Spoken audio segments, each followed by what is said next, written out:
حاجی کو آپ سب سے زیادہ کون سا وظیفہ پڑھنے کی تلقین فرمائیں گے؟ حج کا احرام ماشاءاللہ باندھ چکا ہے، نکل کے جو ہے نا وہ آ گیا ہے، گاڑی میں آ گیا ہے۔ صحابہ اکرام علیہ مردوان فرماتے ہیں کہ ہم لبیک اتنی بلند آواز سے کہا کرتے تھے کہ ہمارے گلے بیٹھ جایا کرتے تھے۔ اللہ تو حاجی کا یعنی احرام کی نیت کرنے کے بعد جب تک وہ موقع نہیں آیا کہ سٹاپ ہو جائے تلبیہ، تو سب سے افضل جو عمل ہے وہ لبیک کہنا ہے۔ سبحان اللہ۔ کہ جب حضرت سیدنا ابراہیم علیہ نبینا و علیہ الصلوۃ والسلام نے لوگوں کو بلایا کہ آؤ اللہ کے گھر کی طرف، تو ہر ایک نے آپ کی آواز سنی۔ جو موجود تھے، سامنے تھے، انہوں نے آپ کی ڈائریکٹ آواز سنی، دور تھے انہوں نے بھی آواز سنی، جو ماں کی پیٹ میں تھے انہوں نے بھی آواز سنی، اور جو عالم ارواح میں تھے انہوں نے بھی آواز سنی۔ اللہ تو حاجی جو ہے اس ندا کا جواب دے رہا ہوتا ہے کہ اے اللہ کے نبی، آپ نے ہمیں اللہ کے گھر کی طرف بلایا، لبیک اللہم لبیک، اے اللہ تیرے نبی نے ہمیں ندا دی، ہم اے اللہ تیری بارگاہ میں حاضر ہو گئے ہیں۔ لبیک اللہم لبیک کہتا ہوا یہ ولولہ کے ساتھ، جذبے کے ساتھ آگے بڑھتا ہے، اور جب ان معنی کا تصور کرے گا، اس پس منظر کا تصور کرے گا، تو اس کے ذوق میں مزید اضافہ ہوگا۔ تو بات ہے سنجیدگی کی، پورا سفر ایک سنجیدہ سفر ہے۔ لبیک ایک معنی اور مفہوم رکھتا ہے، کلمات ثنا ہیں، اللہ رب العزت کی ثنا بیان کر رہا ہے، اور جب جب لبیک کا موقع آئے تو بہتر ہے کہ 3 بار لبیک کہی جائے۔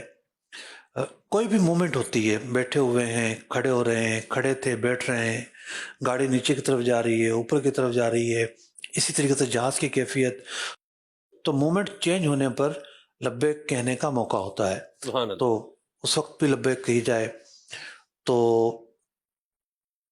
حج کا اگر احرام باندھا ہے تو مینا میں لبیک، عرفات میں لبیک، مزدلفہ میں لبیک، پھر مینا میں واپس آئیں گے پھر لبیک، یہاں تک کہ رمی کا آغاز کرنے تک لبیک ہے۔ سبحان اللہ۔ رمی کا آغاز ہوگا پہلی رمی تو لبیک رک جائے گی۔ کوئی عمرہ کر رہا ہے، جیسے ہی اس نے آ کے استلام کیا حجر اسود کا تو لبیک رک جائے گی۔ اب جو ہے نا وہ جو طواف کی جو دعائیں ہیں اب اس کے پڑھنے کا موقع ہے۔ تو یوں لبیک ایک بہت اعلیٰ عبادت ہے، اور دیکھیے نا یہاں بھی محدود موقع ہے اس کے لیے جی کہ یہاں تک پڑھنی ہے، جی۔ اس کے علاوہ تو زندگی میں موقع ہی نہیں ہے۔ اللہ ویسے تو موقع ہے، یعنی آپ اللہ اکبر کہتے ہیں، اللہ اکبر کہنے کے 1000 مواقع ہیں، صحیح۔ لیکن ایک اللہ اکبر ہے تکبیر تحریمہ۔ سبحان اللہ۔ تو جو تکبیر تحریمہ ہے اس کی جو حیثیت ہے وہ کہیں بھی نہیں ہے، کہ یہ تکبیر تحریمہ نماز کی شرط بھی ہے، نماز کا رکن بھی ہے، لیکن بات ہو رہی ہے موقع کہ یہ کلمات جو ہیں کس موقع کے لیے بولے گئے، تو یہ سب سے افضل موقع ہوگا۔ تو اسی طریقے سے جو ہے تکبیر ذبح کے وقت بھی پڑھی جاتی ہے۔ تو یوں تکبیر پڑھنے کے مختلف مواقع ہیں۔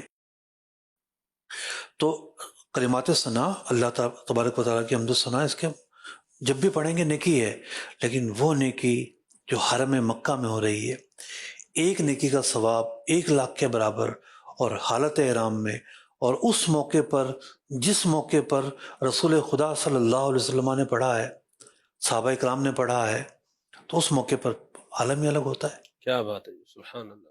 ہم بھی پڑھ لیں ایک دفعہ سر جی کے لیے۔